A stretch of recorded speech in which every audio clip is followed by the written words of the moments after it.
Hello girls, सभी को मेरी तरफ से अ वेरी गुड मॉर्निंग।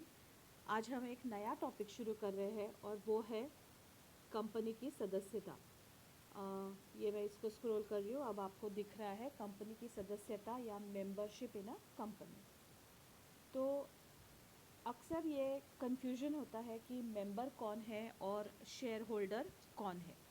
तो ये जो हमारा टॉपिक है ये इन दोनों के बीच का कन्फ्यूजन क्लियर कर देगा। सदस्य वो है जिसका नाम कंपनी के सदस्य रजिस्टर में होता है।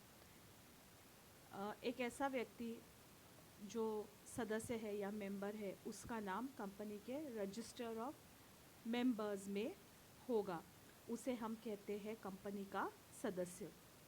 क्या होता है कि जब कंपनी अपने शेयर्स का अलॉटमेंट करती है, जब अंशों का आवंटन करती है, तो जिन लोगों को वो शेयर्स अलॉट कर रही है उन लोगों के सभी के नाम वो एक रजिस्टर में लिखती है। उनका नाम, उनका पता, उनका व्यवसाय और उन्होंने कितने शेयर्स लिए हैं, ये सारी इन्फॉर्मेशन एक रजिस्टर में होती है जिसे हम कहते हैं रजिस्टर ऑफ शेयर होल्डर्स। तो वो व्यक्ति जिसका नाम इस रजिस्टर ऑफ शेयर होल्डर्स में है, सदस्यता रजिस्टर में है, वो कहलाएगा कंपनी का सदस्य या मेंबर। अब क्या होता है कि जो कई लोग ऐसे होते हैं जो शेयर्स को आगे बेच देते हैं। इन लोगों में से जिनको शेयर्स अलॉट हुए हैं, जिन्हें अंश आवंटित हुए हैं, ये अपने अंशों को बेचते हैं यदि, तो जो व्यक्ति उनको खरीदता है वो अंश उस व्यक्ति के पास होते हैं। जैसे ए और बी है, ए ने बी को शेयर्स बेचे, अंश बेचे, तो अब क्या है कि ए को वो शेयर्स अलॉट हुए थे, आवंटित हुए थे, इसलिए ए का नाम सदस्य रजिस्टर में है, रजिस्टर ऑफ शेयर होल्डर्स में ए का नाम है, लेकिन बी का नाम नहीं है, क्योंकि ए ने जब शेयर्स बी को बेचे तो उसके बाद कंपनी को इन्फॉर्म करना चाहिए था, और फिर कंपनी को जब इन्फॉर्म करता है उसके रिलेटेड जो भी डॉक्यूमेंट्स है या जो भी फॉर्म्स है वो भर के कंपनी को इन्फॉर्म करना चाहिए।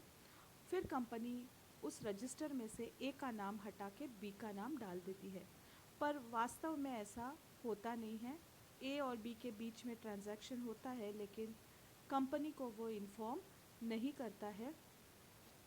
इसलिए कंपनी के रजिस्टर में ए का नाम है लेकिन बी का नाम नहीं है, जबकि वास्तव में वो शेयर्स का ओनर बी है।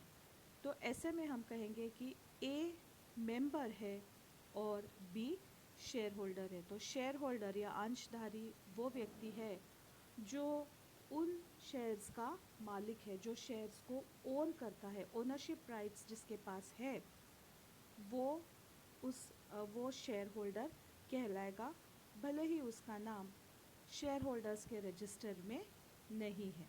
तो ये बेसिक डिफरेंस है मेंबर और शेयर होल्डर का। मेंबर वो है जिसका नाम सदस्य रजिस्टर में है, मेंबर वो है जिसका नाम रजिस्टर ऑफ शेयर होल्डर्स में है, और अगर वो अपने शेयर्स किसी और को बेचता है और वो व्यक्ति उन शेयर्स का बाद में लीगल ओनर होता है, तो वो जो व्यक्ति है वो कहलाएगा शेयर होल्डर या अंशधारी, भले ही उसका नाम कंपनी के सदस्य रजिस्टर में नहीं है। तो ये बेसिक डिफरेंस है एक शेयर होल्डर और मेंबर के बीच में। आगे के वीडियोस में हम पढ़ेंगे कि कोई व्यक्ति किस तरह से कंपनी का शेयर होल्डर या मेंबर बन सकता है, सदस्यता प्राप्ति के मार्ग, methods of acquiring membership of a company, और टाइप्स ऑफ मेंबर्स यानी सदस्यों के प्रकार। ये अगले वीडियो में हम पढ़ेंगे। मेरी तरफ से आप सभी को बाय बाय। उम्मीद करती हूँ कि आपको वीडियो समझ रहे हैं और पसंद भी आ रहे हैं। Bye bye.